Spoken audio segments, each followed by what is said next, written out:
Okay, ready to go in? All right, here we go. Oh, because you know what this is? This is a messy love story by Kitty McKay.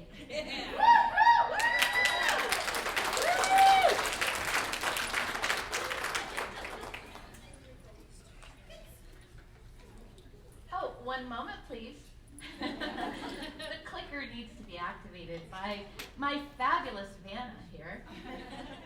Oh, all right. How many of you had the fairy tale picture? One day my prince will come. Right? Does this look right? I remember when we were little. Now I'm 57, so that's going back to before, in your history books, right? I remember we used to play house and we would fight to be the mom. No, you got to be mom last time. I don't want to be the dad. We wanted to play house. And anybody else? Did you guys ever play house and you wanted to be the mom? Well, here we are. For most of us, our princes did come. But 6 months in, it's like, where the hell is the prince I'm marrying? Am I the only one that's happened to? No, I didn't think so. And the thing is that once you marry your prince, guess what happens next? Shazam! You live happily ever after. Right? No. Okay, so if you trust me, which I hope you will, I have to tell a story that's a little bit sad. But it's important to tell this story because on the other side of it, there really is a happily ever after in a genuine, authentic way.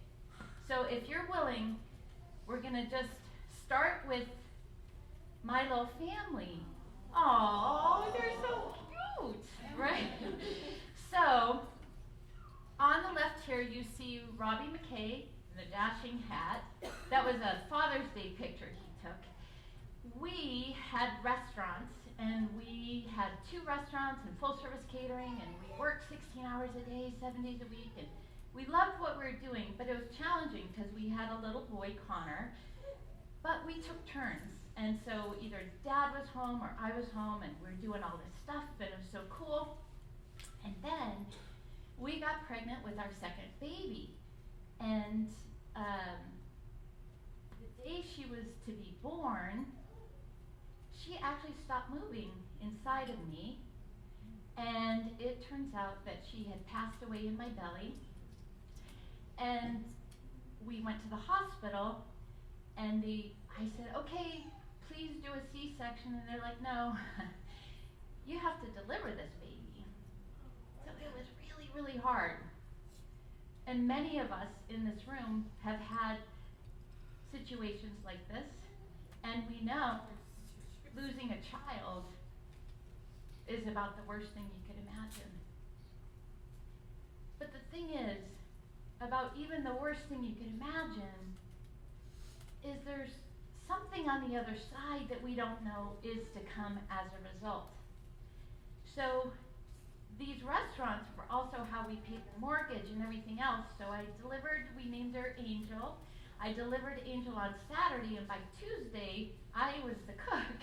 So I was back to work in a small town where everybody loved us, and they were coming to congratulate us about the baby. So you would think that's the worst thing imaginable. But something happened that really helped me see it a little differently. Is one of our customers who I had never really spoken to before. I knew she loved salmon Caesar tacos. But I didn't know anything about her past. She was from Tibet. And she said, I waited 3 times before I chose to be born. I was in my mommy's belly 3 times. And then, when my mom finally got to America, I knew it was time. I'd never looked at miscarriage that way before.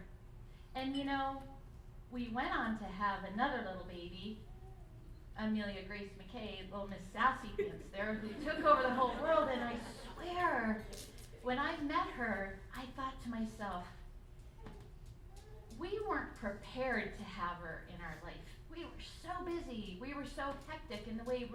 describe it, is we had this huge table that was filled with Post-it notes. And when we lost Angel, a mighty wind came through and blew all the notes away. And all that was left was what was important to us. So we, as a family, made a commitment to honor Angel's message. We sold the catering business. We started taking Sundays off. I don't care if the restaurants are burning, let them burn, baby. This is our Sunday. What we did is we really started to claim our family time as more important than anything else. Angel brought that to us. Angel's passing was the biggest wake-up call for us. And we're very, very grateful that we learned that. It turned out we were especially grateful to learn that because just a few short years later, when Gracie was 18 months old and Connor Douglas McKay, who was Robbie's best friend in the whole world, Rob was a competitive hockey player, and he was playing hockey one evening, and it was a 9 o'clock game, which I'm like, dude, I'm in my pajamas and ready at 7:30. If you want to go play, fine. But it's your night to read the books to the kids before you go. So he read the books to the kids, and I don't know if you guys have ever done this. I'm doing dishes, looking out the window, and he goes to play hockey after he put the kids to bed, and he walks out the door, and we say, I love you. And not too long after, I get a call that Rob had collapsed on the ice. That guy right there died of a heart attack. He scored a goal first. And I'll tell you, if I do not let you know that, he will haunt me. He wants everybody to know. He may have collapsed on the ice, but he scored a goal first. And guess what? If we had not honored those moments that Angel gave us, I would have had so much regret. What a crazy thing to be grateful for. But that's how it works. My little 7-year-old son says to me, Mommy, Angel helped us learn how to do this for Daddy. It's true, she did. It's just weird, but that's what it is. That's life. And every one of us have lost and mourned and suffered. But always on the other side is our joy and our bliss and our aching beauty. And that's what we get to embrace. So this little corner picture here, this was Connor, Kitty, and Gracie about 2 weeks after Robbie died. This is us forging into a world that was completely unknown to us. You know what we had? We had community. We had a tribe. We had people like you are for one another. They carried us through every moment until we could carry ourselves. And in my life, I would never raise my hand and say, oh, pick me, make me lose my baby and then my husband. But I've known the deepest love you could know through people loving us at a level I'd never experienced before.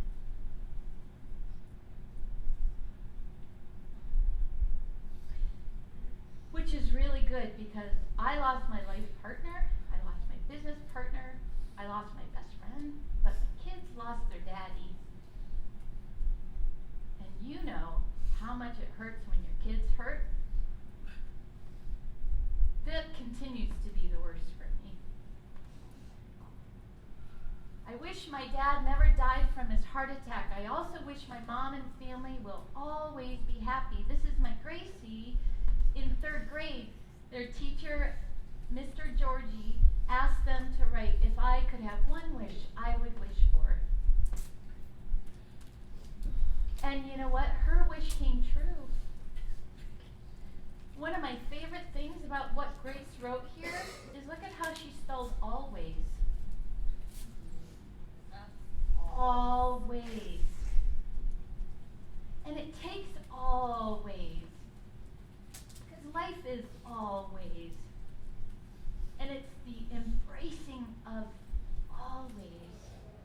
that gives us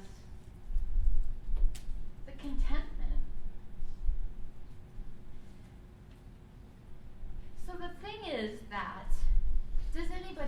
have you ever heard the word yin-yang?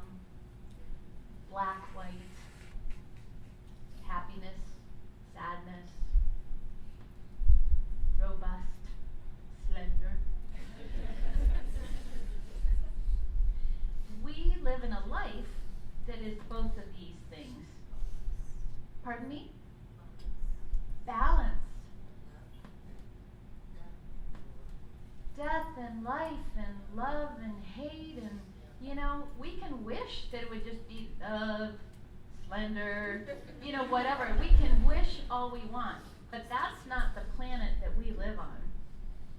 I lived for years in Japan. I speak Japanese, and one of the things you hear all the time in Japan, a saying, shigata ga nai. That's what it says right there, shigata ga nai. Shigata ga nai simply means it can't be helped. So some people think that's a little fatalistic, but it's actually surrender to reality. Because if you think about so much of what you struggled with, it's for all the things that should be. It can't be helped? No, we think it can be helped. And we know how it should be helped, and it should be this way, and it shouldn't be.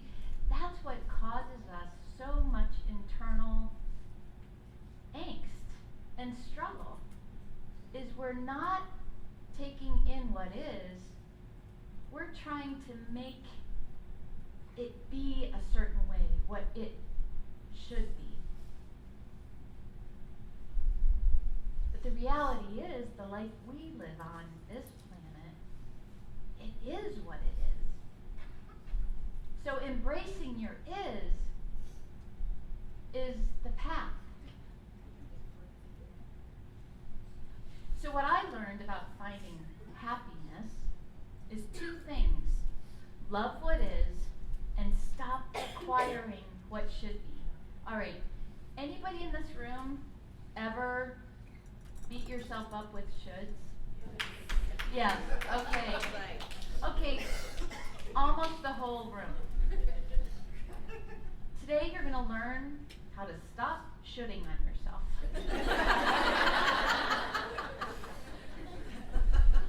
And you will thank me. Okay, how many of us live in a box of shoulds? And we're like little emojis. Oh, look, here's a box of should. Look at all the hands are up. Should. Like, you took a should today? Oh, you did. I took a should. I let go of a should today. And I flushed it down the toy. That's what we're doing here. So,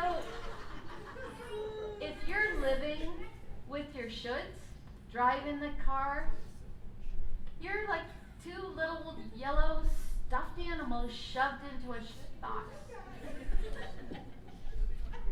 Why would you do that to yourself? Look around at one another. If you listen to this recording later, look in a mirror. You are mighty. You have so much inside of you that's you. Where do those shoulds come from? They don't know who you are. They don't see your beauty. You need to do that for yourselves.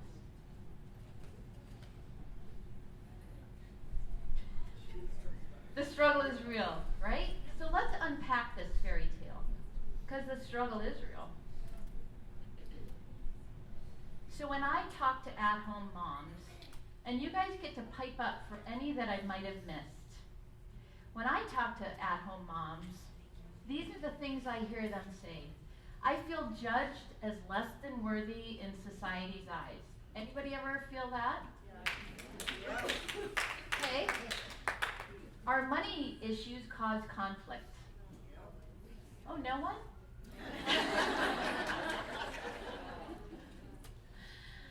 I feel like I've lost myself. I am not rocking my body, a clean hug, or healthy meal. Well, just FYI about this one, from my observance of the group, you are rocking your bodies. Let's just take that right off the list. I struggle with my partner. Yep. I question decisions I make. I heard it all the time here. I often feel alone, isolated, disconnected. Okay. Did I miss anything? Is it a pretty good part of the list? Okay. So here's the interesting thing about everything on our list here. Guess what pretty much everyone else feels in modern society, including your partners, the teachers, your friends at your table. Pretty much everyone feels judged as less than worthy. They have money issues that cause conflict. They feel like they've lost themselves. They battle with body image. They struggle with their partners. They question decisions they make. They feel alone, isolated, disconnected. Do you know people outside the Moms Club that feel that? Yeah. Additionally, when we look at people at end of life, there are the top 5 regrets. I wished I'd had the courage to live a life true to myself, not what others expected of me. Doing what others expect of me, is that the should box? Okay, so let's keep a placeholder there for ourselves. I wished I hadn't worked so hard. Maybe that means, I'm trying to do all these things around the house instead of just sitting and playing a game. I wish I had the courage to express myself. I wish I'd stayed in touch with my friends. Now you have an advantage, because you do that. This is the biggie. I wish I let myself be happier. So these are the things that we know when you're 98 and it's your time to pass. These are the things as you look over your life and say, I wished I had done these things. So what's really cool is that we get to do those now, because we're getting a wake-up call. I am here to help you have a wake-up call, because you want to be more present in your life. You want to live your moments. You want to be more there for your children. You want to be in a better connection with your husband. You want to feel more at oneness at the grocery store. All right, that was a bad example. You do. You have this at the grocery store. See? Oh yeah.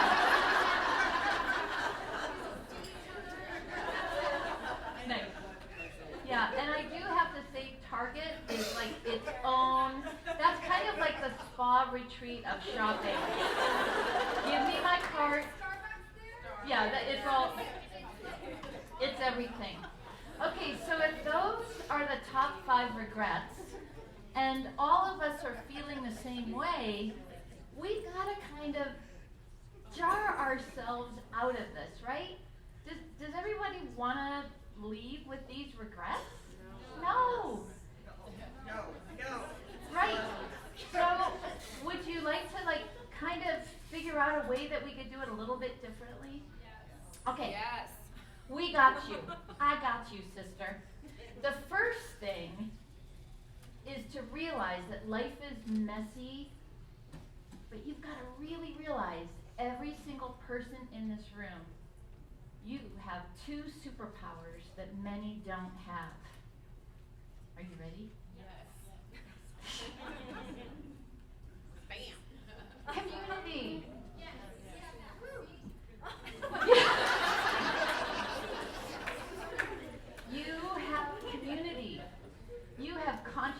chosen to have community. This is one of the greatest gifts you can give to yourself. Back in the day, before modern society, we had community. Now you have to make a conscious choice, and you have. So know, this is life-saving. What you have with one another is life-saving. The other thing you have is you have the opportunity to really embrace precious time. The simple, precious time of just an afternoon at the beach, when they're digging in the sand, making cookies. You know, you've made really, really intentional, important choices that you will never regret. This is a superpower you have in this room that many don't.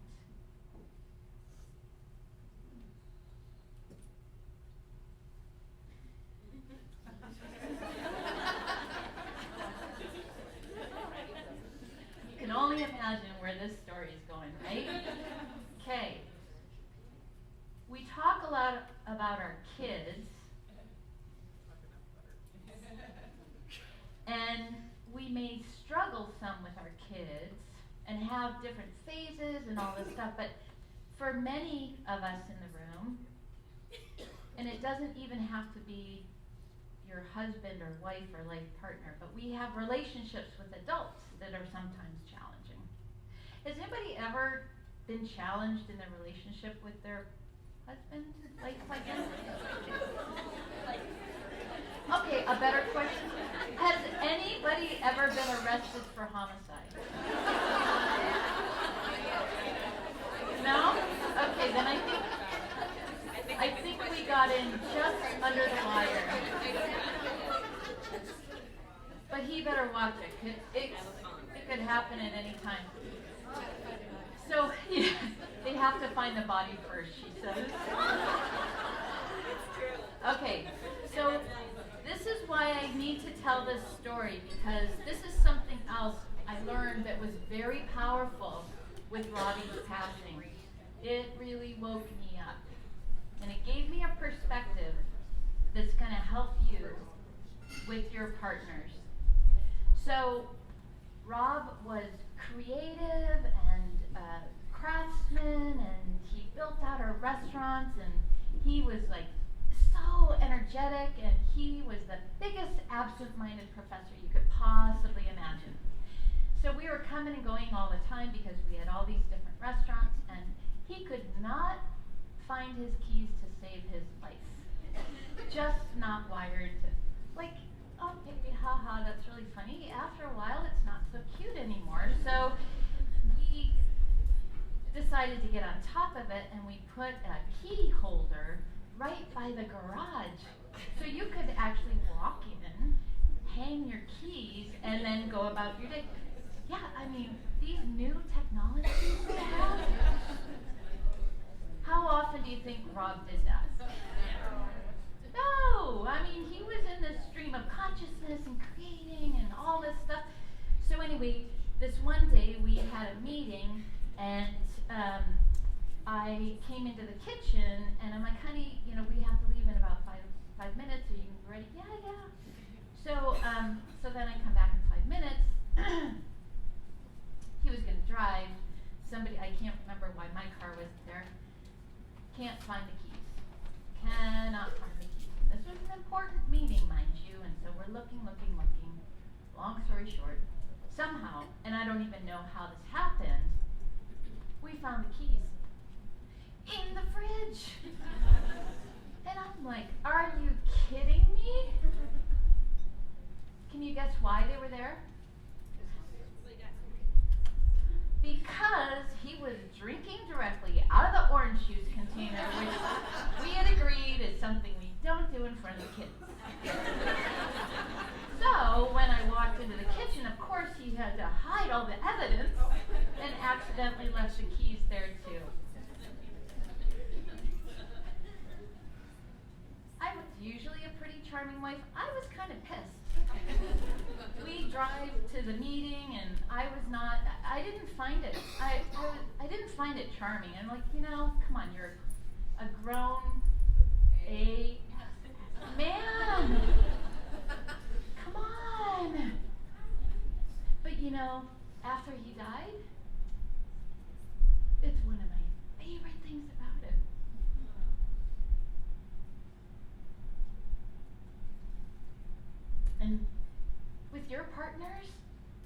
some of the things that are driving you craziest?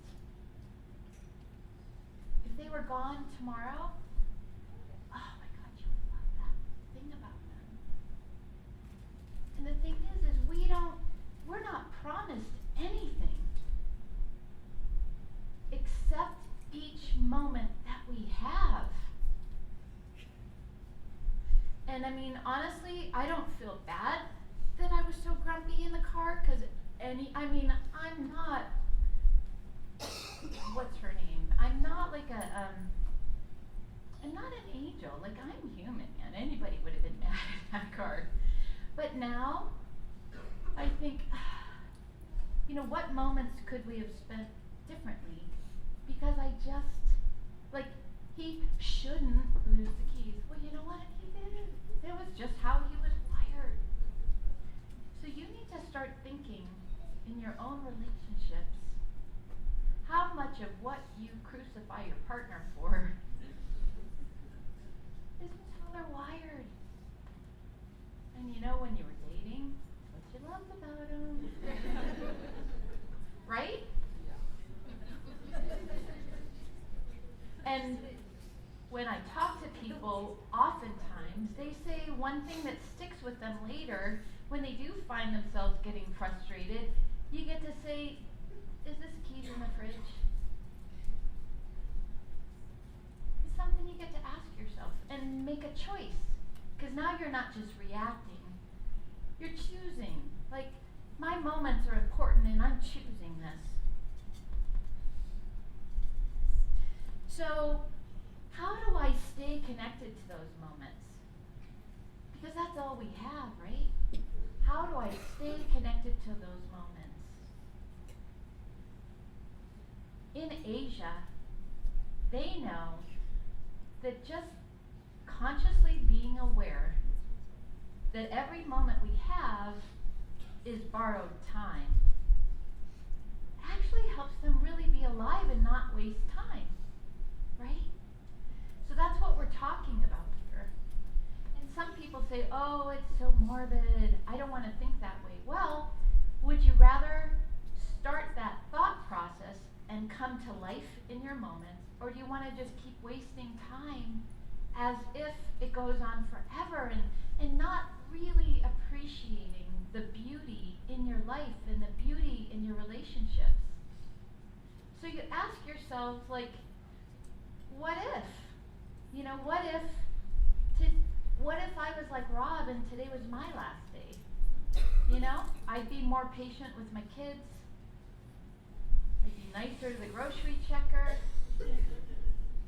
I would just melt more often and appreciate what I really have, rather than asking for this should that doesn't even exist.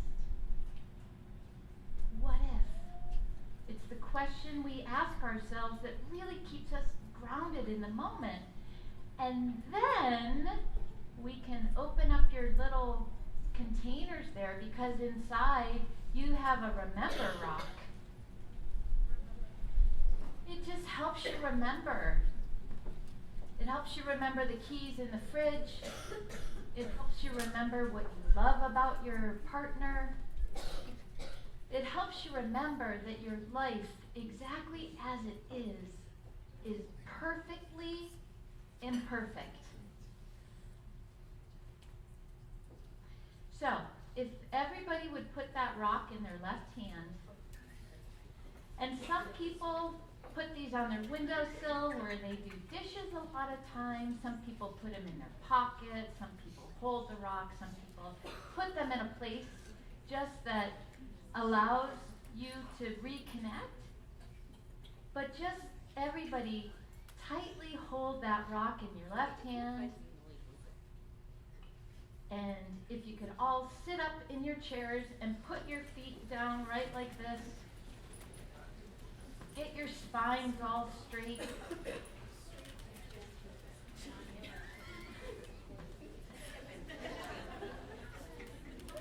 Because here is something that's really, really important. Close your eyes. And this rock, when you take it with you, it's going to help you remember that you have this magnitude within you of love, and you get to embrace your life as it's meant to be, not what anybody tells you it needs to be, not what it should be. And that this rock, if you're starting to spin out of control, just squeeze it and let it pull you back to what matters. To stay in the center of what matters to you, the real love in your life. This is your rock to keep you grounded in the real moments of your day. Okay. So please take that with you. Let that be your reminder.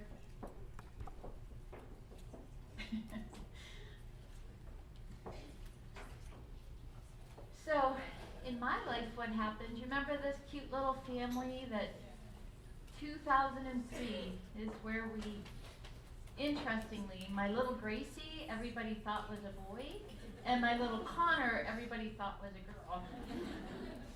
Until they grew up a little. Now there's no mistaking either. She's almost 18, he's almost 24. Wow. And so, the thing is that I would never raise my hand and say, oh, pick me. I want to go through all this. I want to lose the person I was closest to in my life. But then there was another turn of the page. And we talk about it in our family that it's so weird, like, how did this new life happen? How did this new chapter come about? Kind of in the ruins of all this other pain, but it did. Aww. Yeah, almost 10 years after Robbie died, a little more than 10 years after Robbie died, I do a fundraiser for cancer patients every year, and this really cute guy here donated his time to help us do the production, and Johnny is his name. He's over here. He's quiet.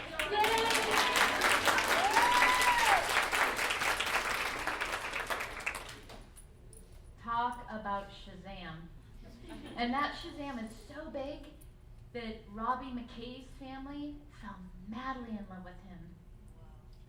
And Johnny Procaccini's family fell madly in love with our family. And Rob's mom and dad were friends with Johnny's mom and dad. Because, I don't know, it's like it's all written in the stars. Anyway, how this all happened, I don't really know, but it did. And then we got, like, Gracie, that's her several years ago when we first got together, and he was teaching her how to play piano. And here's Connor, Gracie, just a little bit ago, and this lighting isn't so great, but here's the slew of family we now have. We have 5 children, 6 grandchildren, 2 great-grandchildren, and 1 more in January. That's a lot of kids at Christmas. So yeah, I mean, sometimes I even dream about it. It's like, what would I do if Rob came back to life? They'd have to be best friends, and we'd have to petition the governor. It's like, hey, we would work it out. And I would be willing to try. So, you know, kind of going back to how precious your moments are and how incredible it is that you've made this choice. Amy Jo here is Johnny's daughter, and this is her with her husband Jason and their 3 kids. And Amy Jo was an at-home mom who homeschooled her kids. They're so, so close. I don't know that I've ever met a family that is so close to one another. And those choices she made fill her with fierce gratitude because we lost Chili right before his 18th birthday to a car accident. Every day she spent with her kids that was rich with their moments means everything to her. And the cool thing is that because we're having this talk, you guys won't have to go through any of that stuff, because you're going to come to life in your life without life giving you the wake-up call. But it's important. It's so important. And it's so important for you to really understand how powerful it is, the choices you're making. Because it allows you to shut up the shoulds. It's like, screw you, man. I'm making the most important choice I could possibly make in my entire life. And all this other stuff is blah, blah, blah. 10 years from now, money trouble, whatever. It's nothing. It's nothing compared to what you have. So this is a picture with Gracie, her senior picture. She's graduating this year. And she wrote this recently for me on Instagram, which, I'm not. But to me, it told me, so it was one of the most powerful things I've read. Poor punctuation, by the way, and grammatically, I'd make a couple of suggestions, but she taught me about what really happens when you love what is, not what should be. We couldn't change the fact that we had to go through all this loss. My mom really is my biggest motivation. She's the strongest person I've ever met and ever will meet. Our family has gone through some of the worst experiences ever and continues to go through them. But she never fails to keep us strong and count our blessings. At the end of the day, I couldn't be more thankful for my mom and how she's helped me come so far. Whatever is put in our path, time after time, Mom, we will get through it no matter what. I love you endlessly, and everything will work itself out sooner or later. I love you. Why this matters so much to me is because for whatever reason, Connor McKay and Grace McKay were meant to learn strength. They were meant to learn resilience.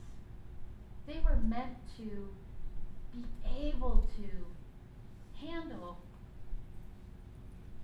life's waves crashing in and be able to come to life and be strong and keep moving forward.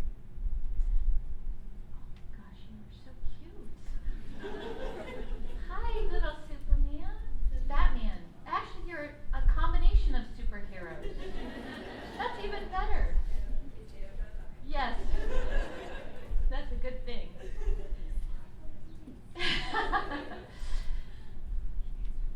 So, I don't know why it had to be what it was, but what I do know is what we got from it. And that's the same for every single one of you, whatever your journey is. I don't know why we have to suffer, but I do know we get things from it. So instead of being, you just gotta open up to the journey. And love what is, not what should be, because Rob shouldn't have died. My kids should not have lost their daddy. And trust me, we still suffer with that, especially my son. It's not an easy journey. But it's the journey we were given.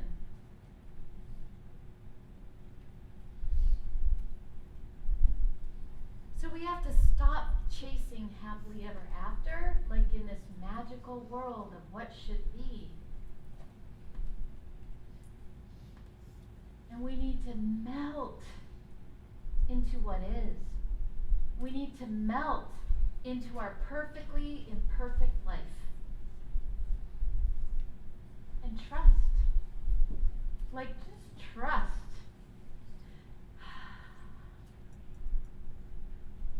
my life. I trust my life.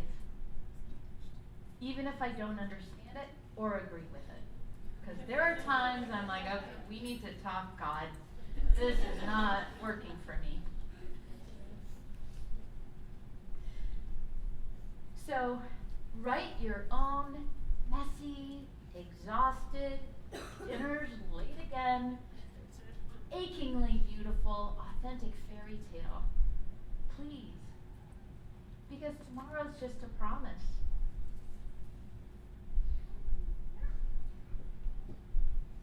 Enough chasing happily ever after. Your is enough. And you are enough. You are these mighty, mighty spirits that did this crazy thing to be brave enough to have children. Once you've made that decision, the rest is a cakewalk. Really. You just trust yourself. Trust that your journey is your journey. The good, the bad, the ugly. The cellulite. I mean, that's another thing. I don't care what anybody says. I'm going to be totally honest. I am not embracing of my cellulite. I'm not. But who says I have to look? Yes.